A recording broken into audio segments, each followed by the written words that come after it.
rendeztük, nem kellett hozzá sok költségvetés sem. Néhány flakon hajhab, víz és persze idióta mencsem. Kicsit lehet zajos volt a tettünk, mert tanáraink nem bírták terhünk. Úszott minden, paplag, párna, póló. A fiúk izgalmukban azt hitték, hogy identitásuk változó.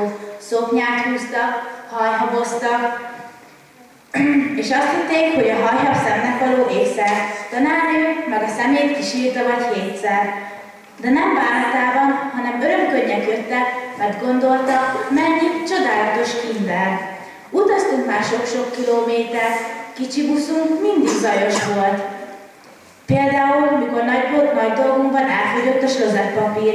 Ezek vagyunk mi nagy szeretetben és jókedben, én utaznék tovább egy kis keretben. Dorslandig meg sem állnék.